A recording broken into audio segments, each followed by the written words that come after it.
لخص المشهد. يعني فما ناس ماذا بهم يعني ان شورى النهضه يعطي اوامر بعدم التصويت للمرزوقي. يعني هذا الخطاب المتشنج وريناه في عديد البلاتوات. ما فهمش يعني كلامي هذا الانقضاض على ما فهمش كلامي لغاية ما قلتلكش. قلت لك الاتجاه السائد في القاعده بتاع النهضه معكم انتم مش تحبوا تقول. قلت القاعده بتاع النهضه معناها غير منسجمه مع موقف طيب مؤسسه دعني القياده. خلينا نسمعوه سي هشام. يعني تفضل قدر الرئيس المرزوقي انه 3 سنوات ضحى بالحق من اجل تونس.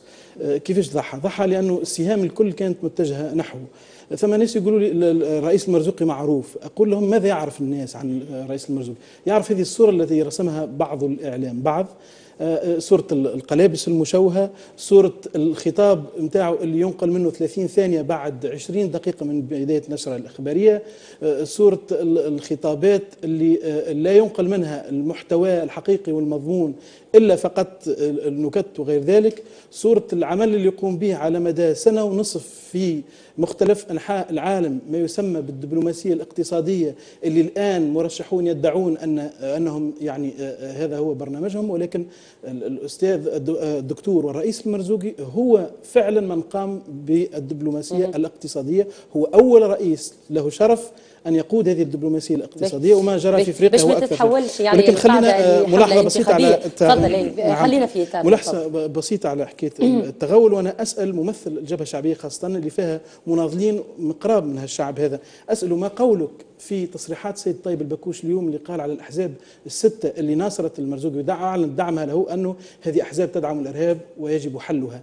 إذا منتصر في معناها في الانتخابات وباركنا له يعلن منذ الآن أنه ناوي يحل أحزاب لمجرد أنها ساندت مرشحا، فما قولك هذا؟ ألا يعني هذا تغول؟ ألا يعني هذا هجوم على الديمقراطية الناشئة اللي بدينا نبنوا فيها؟ هذا أنا بديت لك من الأخر. فما بالك بالتصريحات اللي صدرت منذ يعني ما قبل الإعلان الرسمي لنتائج الانتخابات.